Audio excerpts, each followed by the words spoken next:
Margaret Hill had always believed that walls remembered, that a home absorbed laughter, arguments, footsteps, and the quiet breathing of the people who belonged to it. The old two-story house on Maple Street still carried the faint scent of cinnamon and lemon polish, just as it had when her husband, Robert, was alive and moving through its rooms with steady, familiar steps. For nearly 35 winters, she had followed the same ritual. Each morning she rose before sunrise, wrapped a shawl around her shoulders, and brewed coffee in the same chipped porcelain mug with the thin blue rim. She would stand by the kitchen window, watching steam curl upward while soft snow settled across the yard and clung to the bare maple branches like lace. The house would creak gently in the cold, but it always felt warm. Lived in, certain dot that morning. Something felt unsettled. The ticking of the kitchen clock sounded too sharp, too deliberate, as if it were counting down to something no one had said aloud. The light spilling through the window seemed pale and distant, thin as watered milk, barely touching the yellow curtains she had sewn herself decades ago. Margaret stood at the sink, a folded dish towel resting between her hands. She wasn't drying anything anymore. She was listening. From the living room came the steady rhythm of pacing. Laura Hill did not pace when she was anxious. She paced when she was angry. Daniel, you need to talk to her, Laura said, her voice tight but carefully measured. We can't keep acting like this is fine. Margaret kept her eyes on the plate in her hands. She dried it slowly, deliberately, as though moving too quickly might shatter more than porcelain. Daniel stood in the doorway, one shoulder against the frame. He rubbed his forehead, the way he always had when he felt cornered. He was 42 now, broad-shouldered, taller than his father had ever been, but when he looked at Margaret, his eyes still carried the same uncertainty they had when he was 8 years old and afraid of thunderstorms. Mum, he began. She turned toward him, pressing the plate gently against her chest. Yes, honey. The silence that followed stretched long and thin. Laura stepped into the kitchen. She folded her arms and leaned against the counter as though she had rehearsed this conversation countless times in her mind. We've talked about this, Laura said. The house feels cramped. The kids are getting older, they need space. And honestly, Margaret, you don't really help the way you used to. Margaret blinked slowly. The way you used to. I do the laundry, she replied softly. I cook when my hands aren't aching. I pick up the children from school. I read to them. And we're grateful, Laura said quickly, though her tone carried more strain than gratitude. But it's different now. We're exhausted. We need privacy. We need room to breathe. Daniel swallowed hard. Mum, maybe it's time you found somewhere else. Somewhere quieter. Somewhere safer. Safer. Margaret's gaze drifted around the kitchen. The wooden table Robert had built from oak planks, sanding each edge smooth with careful patience. The pencil marks on the wall where she had measured Daniel's height every birthday. The faded rug beneath her feet, worn thin where generations had stood. Somewhere else, she repeated, the words unfamiliar in her mouth. Just for a little while, Laura added quickly, until things settled down. Margaret understood. A little while meant forever. She nodded once and walked upstairs without another word. Her bedroom still held the shape of her life. The narrow bed tucked neatly against the wall. The dresser, with its loose brass handles, Framed photographs lining the top birthdays, graduations, Robert smiling in his fishing hat beside a quiet lake. She opened the closet and pulled out her old brown suitcase, the one with the crooked wheel. It hadn't been touched since the week of Robert's funeral. Her hands trembled as she packed. 2 sweaters, one navy, one cream, a pair of thick wool socks, her winter coat, the photograph of Robert at the lake, the small, worn Bible her mother had placed in her hands when she was a child. She left behind most of her dresses, the extra blankets, the rocking chair by the window where she had once cradled Daniel through fevers and heartbreak. When she came back downstairs, suitcase in hand, Daniel was waiting near the front door. "I'll drive you," he said quickly. "We can find somewhere." "Motor, maybe an apartment?" Margaret raised her hand gently. "No, honey, you don't need to." Laura stood by the staircase, already scrolling through her phone, her expression unreadable. The cold struck Margaret's cheeks the moment she stepped onto the porch. Wind swept thin ribbons of snow across the yard. Winter had come early that year, settling into the town's bones without apology. She paused at the doorway. For a fleeting second, she waited for a voice to call her back, for someone to say this had been a mistake.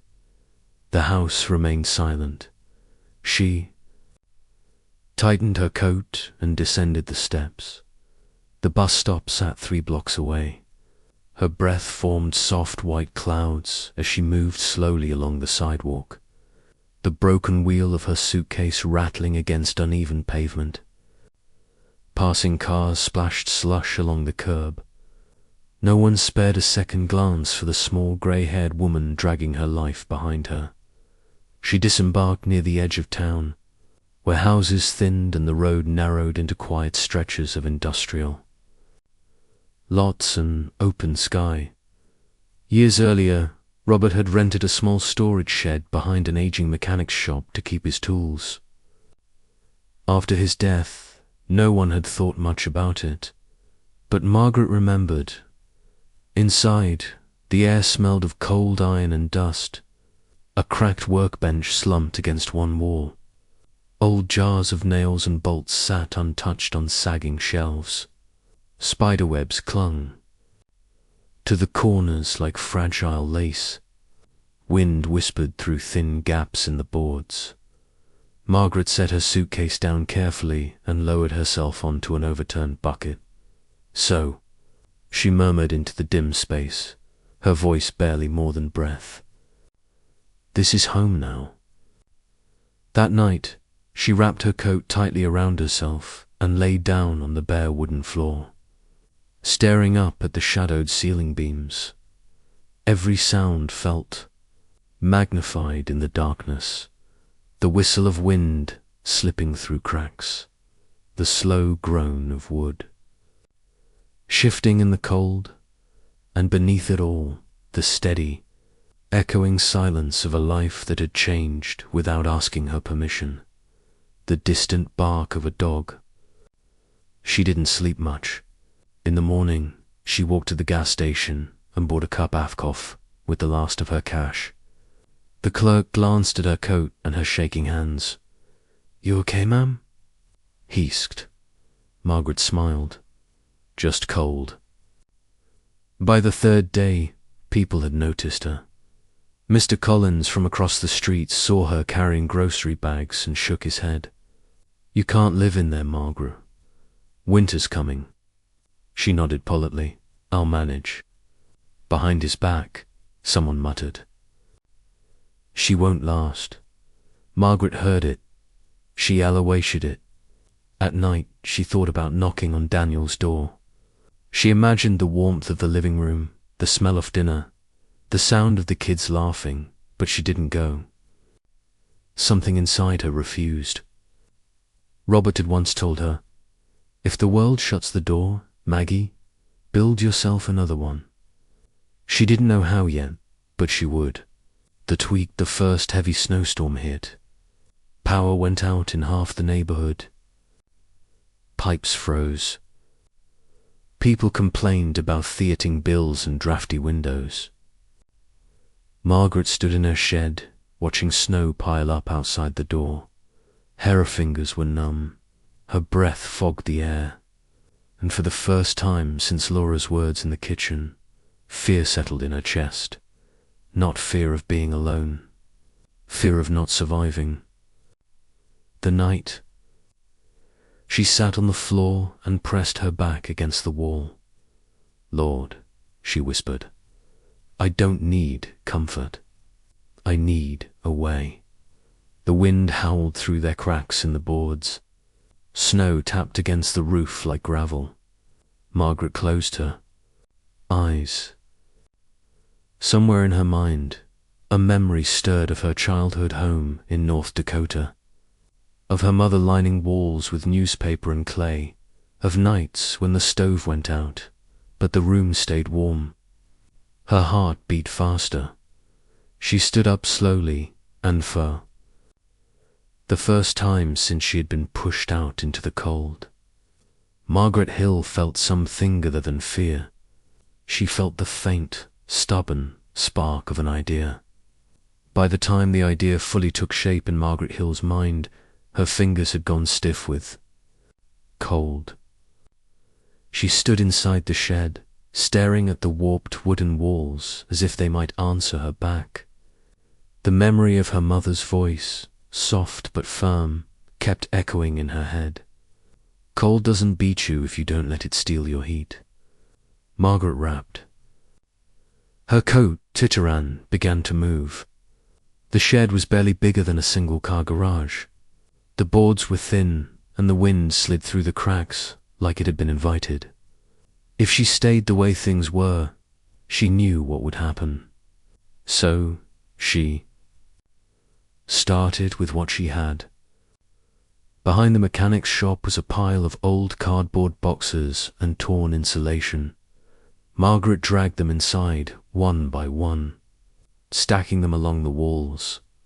She found a bag of dry leaves and straw in Abercon bin and stuffed them between the boards and the cardboard lining. Her hands ached, but she kept going. By noon, the shed looked less like a storage room and more like a strange patchwork cocoon. She pulled the broken workbench away from the wall and discovered a small metal stove underneath it. Rusted but solid. It had once been used to melt grease for tools. The pipe had fallen apart and there was no chimney, just a hole in the roof, plugged.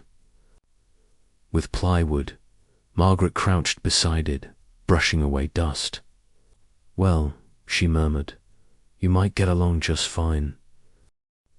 She walked to the thrift store and spent $5 on a cracked kettle and 2 wool blankets. AAF hardware store, she bought clay filler meant for patching brick and a roll of cheap ducting. When she came back, her neighbor, Mrs. Patterson, was waiting. By the fence. "Margaret," she said, pulling her scarf tighter, "you can be serious about staying in that shack. You'll freeze out here." Margaret smiled gently. "I won't," Mrs. Patterson hesitated. "You could come stay with us for a night or two." Margaret shook her head. "I appreciate it, but I need to do this my way." Mrs. Patterson sighed. "You've always been stubborn." "That's how I've always survived," Margaret replied. That afternoon, she worked until her back burned. She patched the roof with plastic she found in a trash bin and smeared clay filler into every visible crack. She fed the stove with broken pallets and branches she gathered from behind the store. Then she did something that made the men at the gas station laugh. She dug a shallow trench from Thestoff toward the back wall and fitted the ducting along it, sealing it with clay and tape. The hot air wouldn't shoot straight out anymore. It would have to travel. She leaned back on her heels and studied her work. It wasn't pretty, but it might hold warmth. That night, snow fell thick and fast. The shed creaked under its weight. Margaret lit the stove and watched the faint orange glow spread across the metal. She waited for the heat to vanish the way I usually did. It didn't. The walls stayed cool at first.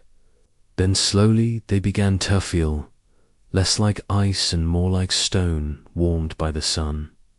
Margaret pressed her palm against the cardboard lining and closed her eyes.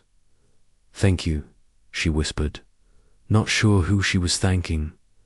The next morning, she woke up with stiffness in her knees, but no frost on her breath. The kettle was still warm enough to make tea. Outside, the world was white and silent. When she stepped out, Mr. Collins nearly dropped his coffee. "You're alive," he said. Margaret raised an eyebrow. Was there doubt? He glanced at the shed. "We figured you'd be on someone's couch, Bino." She smiled. "Not yet." Word spread faster than she expected. People walked by the shed on their way to work, slowing their steps. Some shook their heads, others stared. "That woman's living in a cardboard box," someone said. "She'll be dead by Christmas," another muttered. Margaret heard it all. She spent her days improving the little shelter. She found old bricks behind the auto shop and stacked them around the stove to hold heat longer. She layered newspaper between the cardboard and the boards. She learned how to feed the fire slowly instead of letting it roar. Every evening, she sat on a crate and listened to the wind batter the walls. It didn't win. 3 days into the storm, the power went out across town. At Daniel's house, Laura stood in the dark kitchen with a flashlight, staring at the silent theater. "This is ridiculous," she said. "The kids are freezing." Daniel tried to break her again. Nothing happened. "They said it might be days," he replied. Laura crossed her arms. "And your mother? She's still in that shed." Daniel's stomach tightened. He hadn't gone to see her, not once. "We should check on her," he said. Laura hesitated. What if she's not okay? They drove through the snow in silence. When they reached the back lot behind the mechanic's shop, Daniel's heart sank. The shed was still standing, half buried in snow. He ran to the door and knocked. "Mum." The door opened. Warm air rushed out like a secret. Margaret stood there with a shawl around her shoulders and a mug in her hand. "Daniel," she said, surprised. "You look cold." He stared past her into the shed. The stove glowed intently. The walls looked thick, lined with layers of paper and cloth. "It's warm in here," he said. Laura stepped inside, eyes wide. "How?" Margaret gestured toward the stove and, seducting, "I made the heat take the long way." Laura's lips pressed together. For the first time since Margaret had left, she looked unsure. "We thought she wouldn't make it," Laura admitted. Margaret met her gaze calmly. "I thought so too, for a minute." Silence filled the space. Outside, the wind howled. Inside, the kettle whistled softly. Daniel swallowed. "Mum, you don't have to stay here." Margaret shook her head. "Not yet. I need to finish something." "What?" Laura asked. Margaret looked at the walls of the stove, at the strange little shelter she had built with here on hands. "I need to prove to myself," she said, "that I can." When they left, Laura didn't laugh the way she used to. The storm deepened that night. Snow piled high against the doors of houses. The town went dark again. Margaret fed the stove slowly and lay. Under her blankets, listening to the soft crackle of wood. Fear tried to creep in, but something stronger pushed it back. She was no longer waiting to be rescued. She was building her way through winter, and somewhere inside her chest, beneath the layers of hurt and pride, a fragile sense of purpose began to grow. Not because she had been thrown out, but because she had stayed standing. The storm loosened its grip on the town, but winter did not. After Daniel and Laura left, Margaret sat alone in the shed and listened to the wind scrape along the walls. The little shelter smelled of smoke and damp cardboard, but it was warm enough that she could take off her gloves. She wrapped her hands around her mug and stared at the ducting she had sealed with clay and tape. "I made the heat take the long way," she had told Laura. The words stayed with her. That night, she dreamed of her childhood home in North Dakota. A square little house with white siding and a coal stove that barely worked. Her mother had lined the walls with layers of newspaper and brushed clay between the boards every fall. When the fire went out at night, the room stayed warm long enough for them to sleep. Margaret woke before dawn with her heart pounding. She sat up slowly, careful not to disturb the thin structure around her, and whispered, "That's it." By mid-morning, she was back outside, digging through a pile of scrap behind the mechanic's shop. Chef-owned cracked bricks, bent metal sheets, and a bag of old roofing tiles. It wasn't much, but it was enough. She hauled everything inside and laid it around the stove, building a low wall-off brick that wrapped halfway around it. Then she widened the trench she dug and added more ducting, guiding Clear's throat. The warm air along the base of the walls before letting it escape through a small vent she cut in earth roof. She mixed more clay filler and smeared it thick along. The seams, her back arced. Her knees complained, but her mien felt sharp in a way it hadn't in years. When she lit the stove again, she didn't let it roar. She fed it slowly, small pieces of wood, steady and patient. The ducting grew warm. The bricks absorbed the heat. An hour later, she touched the wall. It wasn't hot, but it wasn't cold either. It felt alive. Margaret leaned her forehead against it and laughed softly. "You're working," she said, "aren't you?" That evening, Mrs. Patterson came by again, bringing a loaf of bread wrapped in a towel. "I saw you hauling bricks," she said. "Thought you might need this." Margaret invited her. Inside, the woman stepped through the door and stopped short. "Well, aisle," she murmured. "It's warmer than my kitchen." Margaret smiled, proud and shy all at once. "The walls hold it now." Mrs. Patterson touched the lining with 2 fingers. "Feels like a church basement in summer."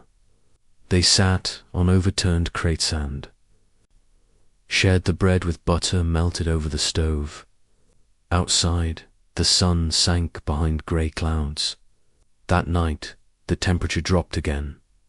Pipes froze across town. A Clear's throat water main burst near Main Street. The radio warned people to stay indoors. Margaret lay under her blankets and waited for the cold to creep back in. It didn't.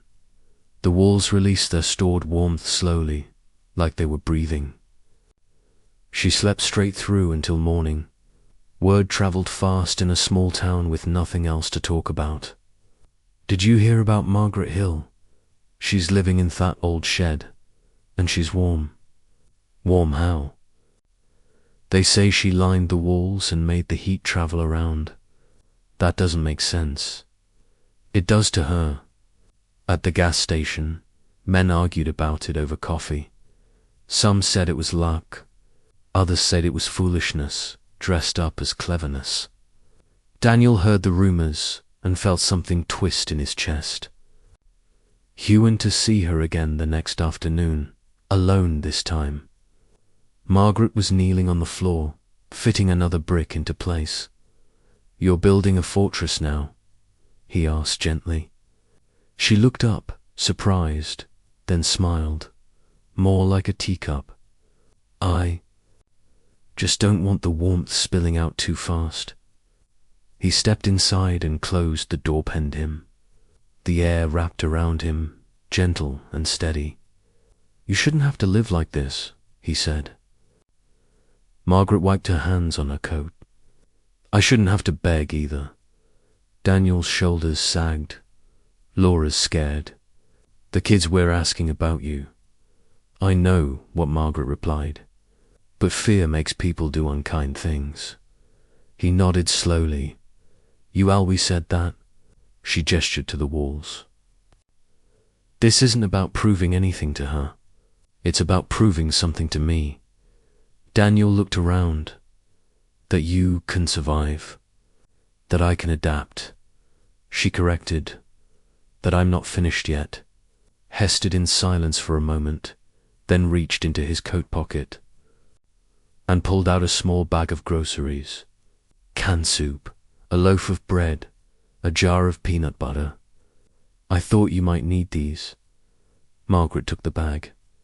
"Thank you, honey." When he left, the shed felt larger somehow. Over the next few days, Margaret kept refining her strange little system. She added another layer of newspaper behind the cardboard. She adjusted the ducting so the warm air traveled farther before escaping. She learned how long to burn the stove to charge the walls. One afternoon, a young man from the hardware store stopped by. His name was Evan, and his hands were raw from splitting wood. "They say you've figured out how to stay warm without burning half a forest," he said. Margaret laughed. "I still burn wood. I just don't waste the heat." He crouched beside the stove and studied the ducting. "My furnace went out. I've been sleeping in my coat." She hesitated, then pointed to the bricks. "You want to learn?" He nodded. She showed him how she layered the walls, how she guided Thea, how she sealed the cracks. "It's not pretty," she said, "but it works." That night, Evan went home and tried something similar in his garage. The next morning, he came back grinning. It stayed warm till sunrise. Margaret felt a strange warmth that had nothing to do with the elk. "Stow," people began, stopping not in groups, but one at a time. A single mother with 2 kids, a Rita truck driver with bad lungs, a man whose chimney had cracked in the cold. They didn't ask for shelter yet. They asked scared for answers. Margaret never turned anyone away. She didn't call it a system or a method. She called it making Thea behave. One evening, Laura drove past the shed on her way home from work. She saw the light inside and the faint curl of steam from the vent. For the first time, she slowed the car. She remembered Margaret's hands folding laundry, Margaret's voice reading to the kids, Margaret's quiet presence in the house, and she remembered telling her, "Toliov?" The guilt sat heavy in her stomach. That night, Laura said to Daniel, "She's doing better than he thought." Daniel didn't answer right away. She always does. Outside, another storm gathered over the town. Margaret stood in her doorway and watched the clouds roll in. Snowflakes drifted down, slow and thick. She closed the door and fed the stove just enough to wake the walls.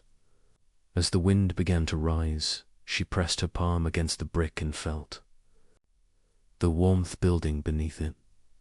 The memory of her mother's hand smoothing clay into a wall felt close now, closer than it had in decades.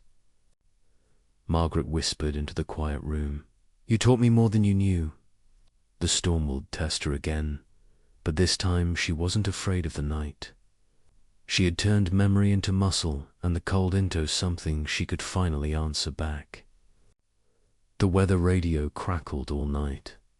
Margaret had been half asleep. When the warning came through, its mechanical voice sharp and urgent. Severe winter storm approaching. Expected temperatures below zero. Winds up to 40 miles per hour. Travel strongly discouraged. She lay still, listening as the wind began to rise outside the shed. It sounded different than before. Deeper, angrier, like something heavy being dragged across the sky. By morning the world had disappeared. Snow pressed against the door in thick drifts. The small vent near the roof puffed out thin white breath as warm air escaped. Inside, the fee, bricks around the stove, still held heat from the night before. Margaret fed the fire slowly, the way she had learned. No rush, no panique. She set the kettle on top and wrapped herself in her blankets. Outside, the blizzard took over Thetown. On Maple Street, Daniel and Laura stood at their living room window, watching the snow whip sideways. Fepua had gone out before dawn. The furnace was silent. Laura pulled her sweater tighter. This is worse than last year. Daniel checked his phone. No signal. The kids huddled under blankets on the couch. The house felt hollow without heat. They said it might be days, Laura muttered. Daniel didn't answer right away. His mind was somewhere else, behind the mechanic shop in a crooked shed with brick walls and ducting. She's out there, he said quietly. Laura looked at him. Who? My mum. The words landed between them like dropped glass. Across town, Mr. Collins tried to keep his wood stove alive. He fed it until the metal glowed, but the heat rushed straight up the chimney and out into the storm. Frost crept along his windows anyway. At the hardware store, Evan watched his breath cloud in the air.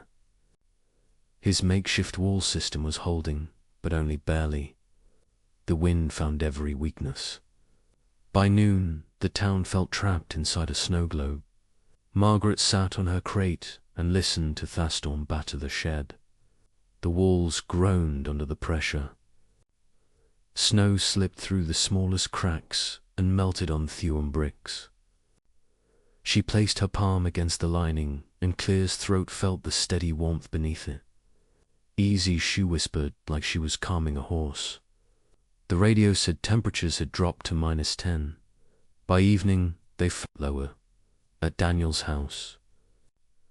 Laura tried lighting candles. The kids complained about the cold. The pipes rattled. Anton went still. We should go to the shelter, she said. Daniel shook his head. Roads are closed. Laura hesitated. Then what about your mother? He looked at her. What about her? Laurie swallowed. She's out there alone. Daniel grabbed his coat before she finished the sentence. They drove as far as they could, then had to walk. Thewhand tore at them like claws. Snow filled their boots. Laura slipped once and caught herself on a fence. I can't believe she's still out here, Laura shouted over the wind. When they reached the shed, Daniel pounded on the door. Mum. For a moment, nothing happened. Then the door opened. Warm air. Rushing into the frozen night like a confession. Margaret stood there with her shawl pulled tight and her face flushed from the heat. Daniel, she said, what are you doing out in this? He stared past her, stunned. You're warm. Laura stepped. Inside, shaking snow from her hair. The air wrapped around her like a blanket. This doesn't make sense, she whispered. Margaret closed the door and latched it. The wind vanished behind the walls. I told you, Margaret said gently. The heat stays now. Laura's eyes moved from the stove to the bricks to the ducting. We don't even have power. I don't need it, Margaret replied. They sat on crates and listened to the storm. Laura's hands trembled, not from cold, but from something heavier. We thought, she began, then stopped. Margaret waited. We thought we'd be the first to go, Laura admitted. Margaret nodded slowly. So did I outside. The blizzard roared louder. At Mr. Collins' house, the fire went out. His fingers burned as he tried to relight it. The cold crept in fast. He pulled on his coat and stepped into the storm. The wind nearly knocked him over. He stumbled toward the back lot, following the faint curl of steam rising from the shed's vent. When he knocked, Margaret opened the door without surprise. You look frozen, she said. Inside, he sank onto a crate and pressed his hands together. How are you doing this? He asked. I'm not fighting Theckold, she said. I'm keeping what I make. Before midnight, Evan showed up. Then the young mother with 2 kids. Then the man with the cracked chimney. They didn't come all at once. They came in 1s and 2s, drawn by rumor and desperation. Margaret never turned anyone away. They sat shoulder to shoulder in the small space, wrapped in coats and blankets. The walls breathed out heat slowly, patiently. Someone said, feels like summer in here. Someone else laughed softly, half hysterical.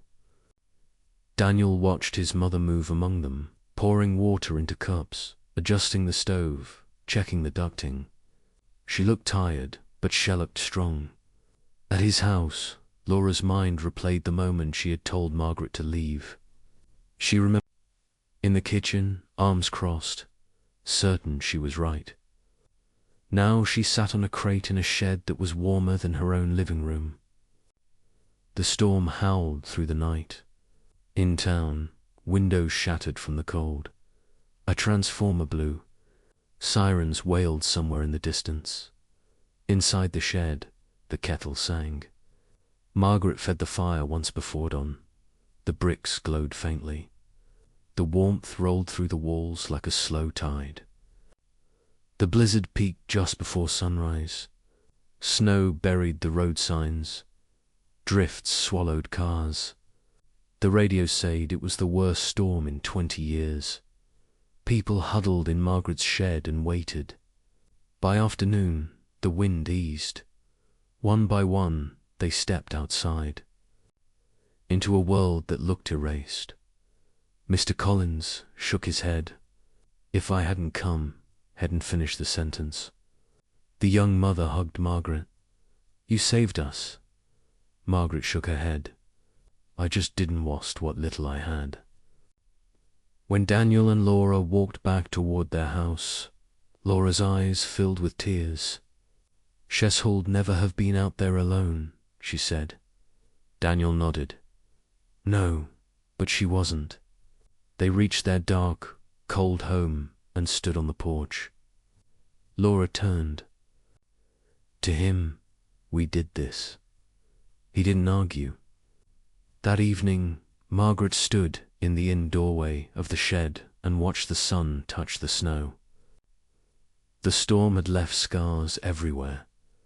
Broken branches, frozen pipes, empty streets. Inside, the bricks still held warmth.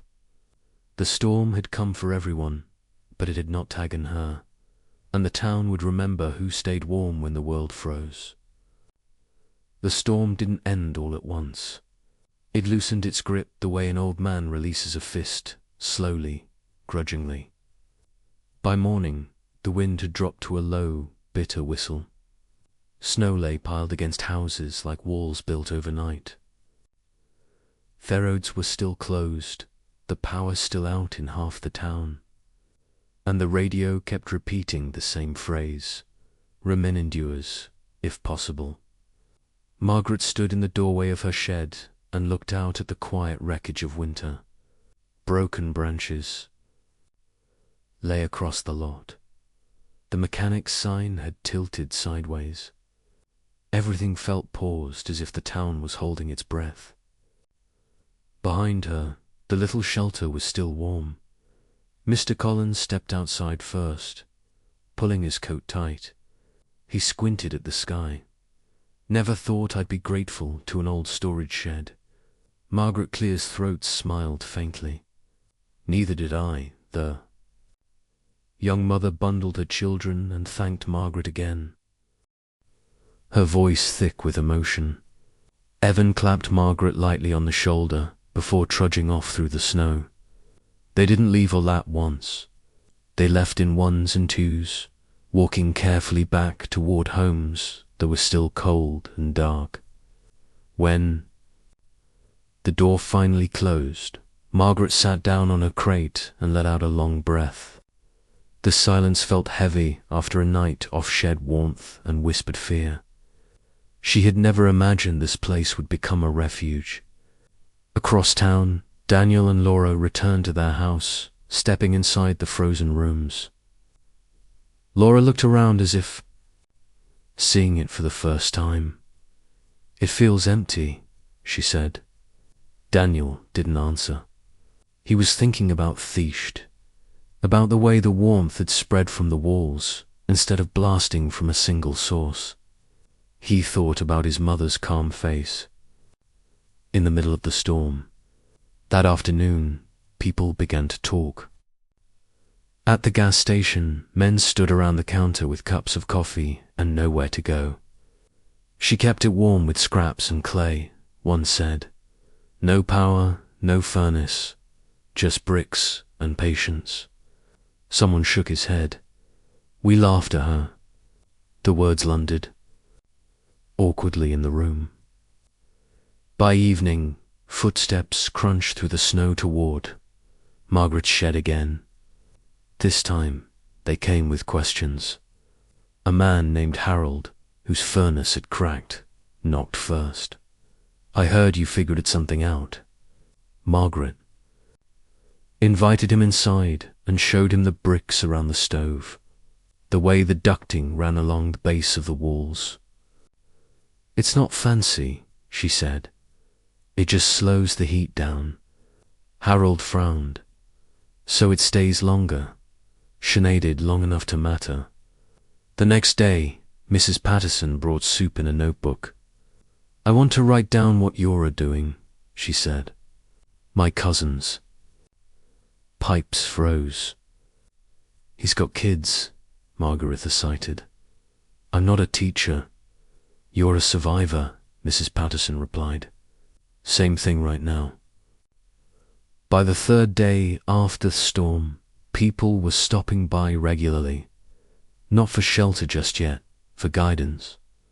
Margaret showed them how she layered the walls, how she packed newspaper and cardboard, how she guided warm air instead of letting it rush out. She spoke slowly, choosing simple words. "Heat is like water," she said once. "If you let it run straight out, it's gone.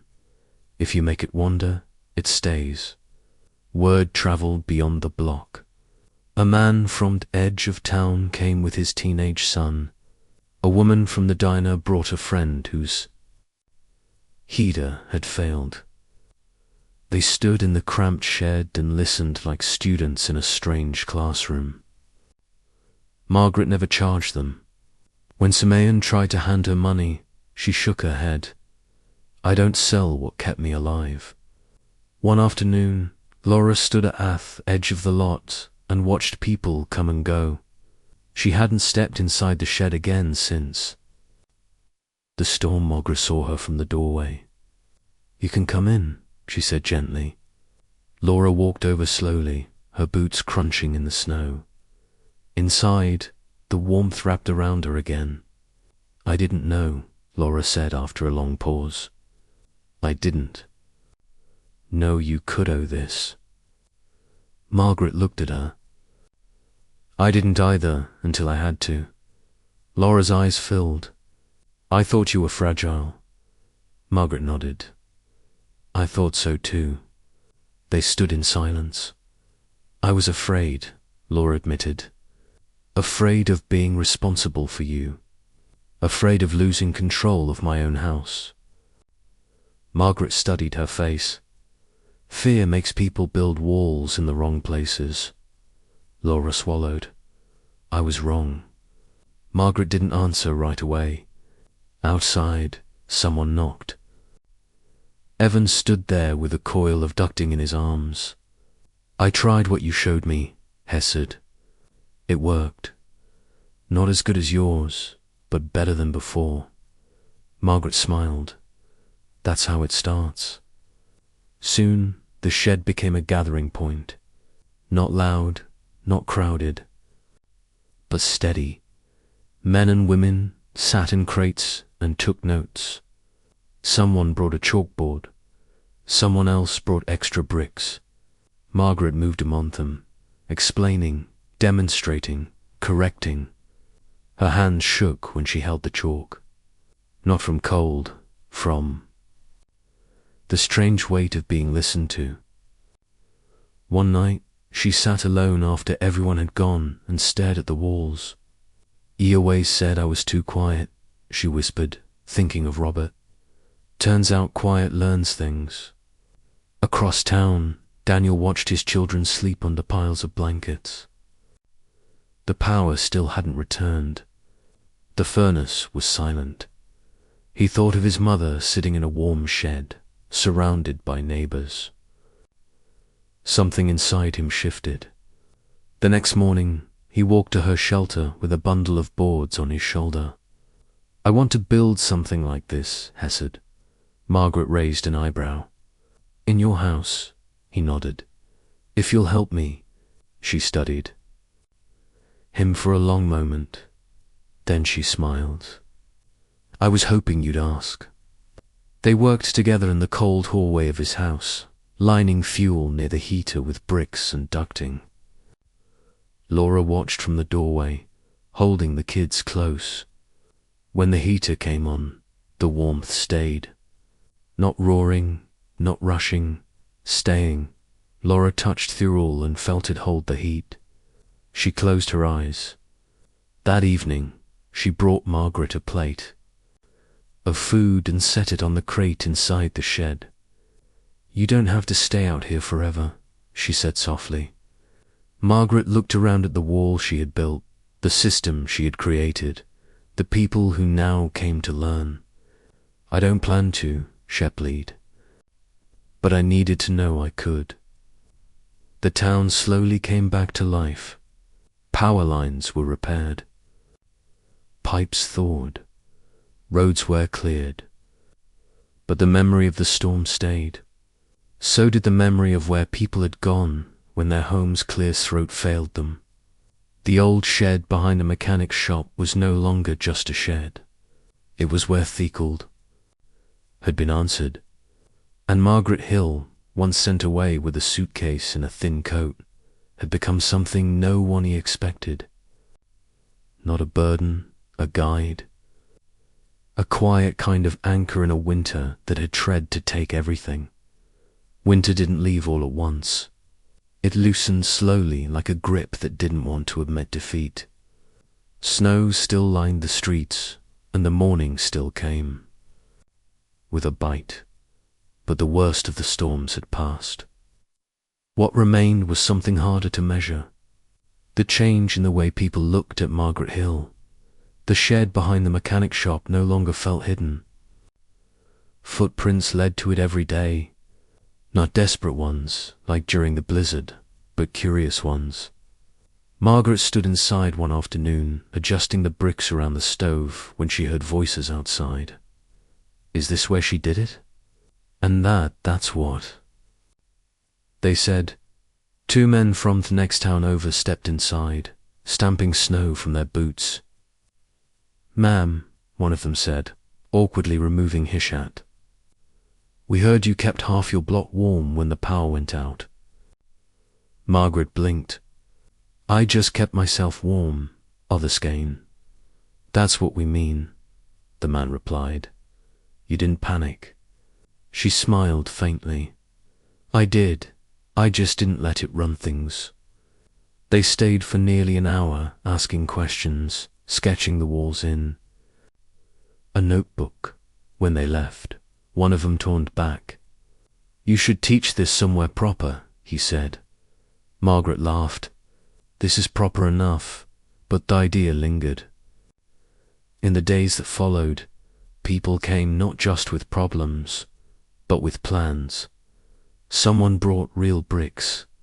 Someone else brought leftover insulation.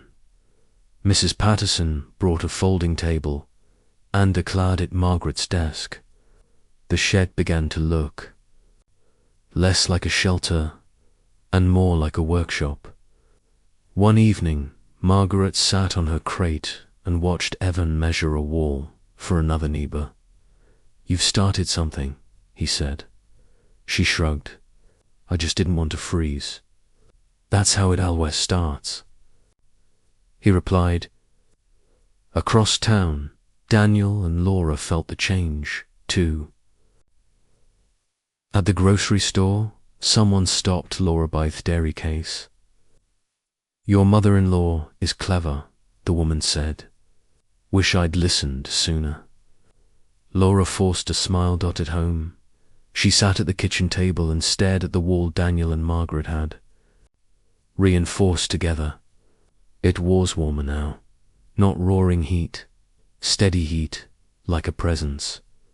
She thought about the day she had told Margaret to leave. About the words, we need our own life. She had meant comfort. She had gotten silence instead. That night, Laura said quietly, Maybe we should ask her to come back. Daniel looked up from his coffee. Not because of the cold. Laura shook her head. Because we were wrong. The next afternoon, Laura walked to Lanito, the shed. Margaret was teaching a man how to seal ducting with clay. She looked up, surprised. You? Can come in, she said. Laura stepped inside and waited until the man left. I didn't come for lessons, she said. I came to talk. Margaret set down her tools. Laura's voice wavered. I thought if I pushed you out, everything would be simpler, but it got colder in ways I didn't expect. Margaret studied her face. Cold has a way of showing you what you missed. Laura swallowed. We want you home. Not because you prove something, because you are family. Margaret didn't answer right away. She looked at the wall she had built, the system she had shaped, the place that had carried her through the worst nights of her life. I'll come, she said slowly, but not as someone one needs permission to stay. Laura nodded. As someone we should have listened to. They walked back together. The shed stayed. Daniel helped move Margaret's things that evening. The suitcase with the broken wheel, the kettle, the fat off Robert. When Margaret stepped back into the house on Maple Street, she felt something tighten in her chest. Through else looked the same. The furniture hadn't moved, but the space felt different, not owned, shared. Laura made a dinner. The kids hugged Margaret hard enough to make her laugh. Daniel fixed the loose latch on the back door. And yet the shed still mattered. Every few days, Margaret walked back to it, meeting neighbors who still came with questions. She never locked the door. One morning, the local paper ran a short piece. Local woman's winter fix becomes town solution. They called her resourceful and unexpected. They said her idea had redefined cold weather survival. Margaret folded the paper and set it aside. Labels didn't matter much to her. What mattered was that no one lured anymore. At the diner, people nodded when she walked in. Someone bought her coffee. Someone else asked if Chef could look at their drafty back room. She did. Slowly, quietly, the town adjusted. Not with big announcements, but with small changes. Bricks stacked near heaters, ducting where there used to be open vents, walls layered thicker than before. People stopped trying to burn their way through winter. They started thinking their way through it. One afternoon, Margaret stood in the shed with Mrs. Patterson and Evan, watching a group of teenagers token oats. "Never thought kids would care about this stuff," Mrs. Patterson said. Margaret smiled. "They care about staying warm." She thought about her own childhood, about her mother's hands smoothing clay into cracks, about nights when heat had been a gift, not an assumption. "Everything useful comes back around," she said. At home, Laura began asking Margaret for advice. Not just about heat, about patience, about space, about how to live together without building the wrong walls. Margaret noticed the change. Laura didn't pace when she was angry anymore. She listened. One evening, they sat together in the living room while snow fell at the outside. "I was scared of losing control," Laura admitted. "Scared of being trapped." Margaret nodded. "So you push head first?" Laura met her eyes. "I won't do that again." Margaret reached for her hand. "Just don't forget what cold feels like. It keeps you honest." Spring began to show itself in small ways. Ice thinned on the sidewalks. Water ran in the gutters. The radio stopped talking about emergencies and went back to music. The shed behind the mechanic shop stood quietly, its walls holding a little warmth even as the air softened. People still came by, but less often. Not because they forgot, because they learn. Margaret walked there one afternoon and stood in the doorway, feeling the faint heat still living in the bricks. She remembered the first night she had sat on the floor and prayed for a way. She remembered the sound of the wind trying to tear the place apart. She placed her hand on the wall. "You kept your promise," she whispered. Back in the house, Laura set the table. Daniel fixed the window frame. The kids argued about homework. Normal. Sounds, warm sounds. Margaret realized something then. The shed had given her proof, but the house had given her back a place. And the town had given her a voice she'd never asked for. Winter had taken her dignity, handed her to earn it back. She had done more than survive. She had changed. The way people understood shelter, not as something you defend with fire alone, but as something you shape with care. And as the last snow melted from their roads, Margaret Hill no longer felt like the woman who had been pushed out into the cold. She felt like someone who had walked through it and come back carrying heat. Spring didn't arrive with fireworks. It came quietly, the way healing usually does. Snow melted into thin rivers along the sidewalks. The air lost its bite and gained the smell of wet earth. People stopped talking about outages and started talking about gardens again. Margaret Hill noticed that change in small ways. Boots left by the door instead of heavy coats. Windows cracked open for fresh air. The radio no longer warning, but singing. The shed behind the mechanic shop still stood where it always had, its walls holding a faint memory of warmth. Margaret visited it once a week, sweeping the floor, checking the bricks, making sure the ducting stayed clear. Not because she needed it anymore, but because it had been part of her survival.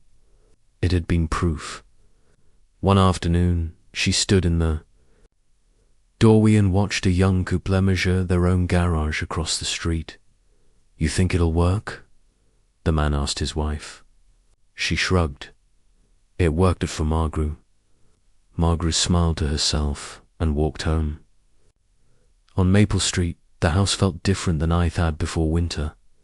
Not bigger, not Claire's throat newer, but calmer. Laura no longer paced the kitchen. Daniel no longer avoided silence.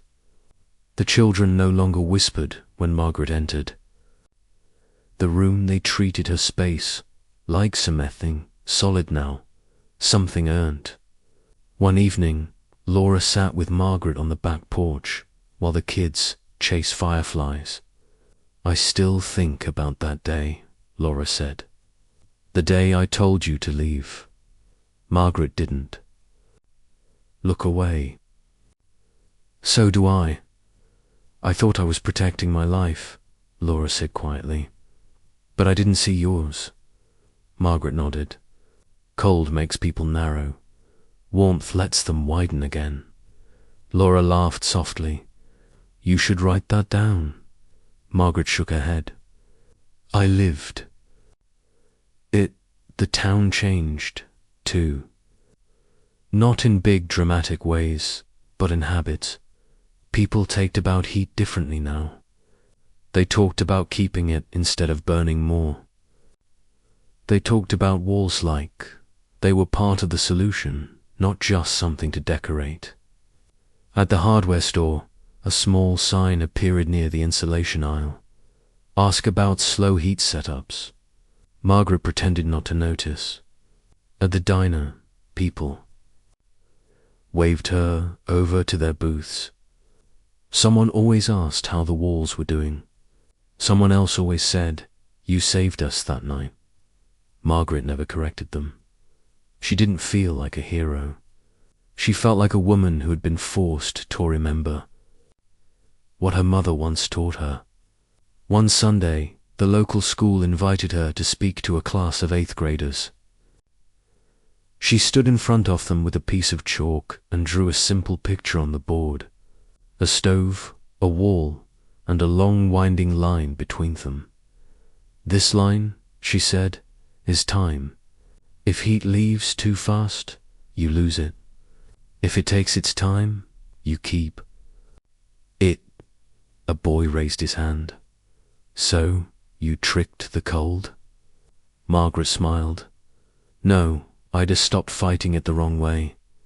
Afterward, a teacher shook her hand. "You turned fear into a lesson." Margaret walked home thinking about that. Fear into a lesson. She had never meant to teach anyone. She had only meant to serve. Late one afternoon, Margaret returned to the shed for the last time that season. The bricks were cool now.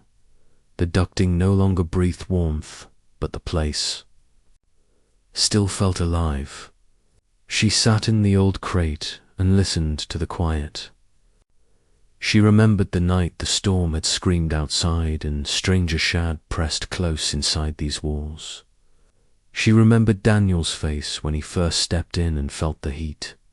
She remembered Laura's silence when she realized the woman she'd sent away had built something stronger than pride.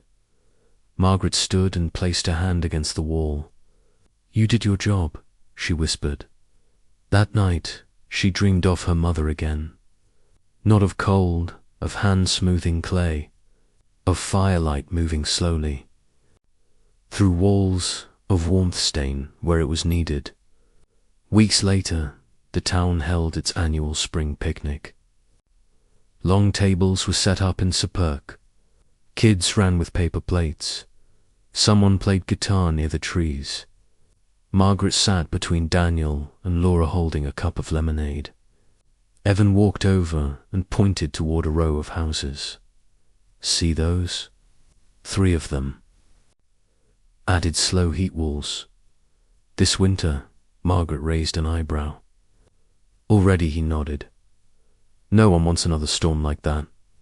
Laura leaned closer to Margaret. "They still ask about you." Margaret laughed. They should ask about the walls. Laura smiled. They ask about the woman who built them first.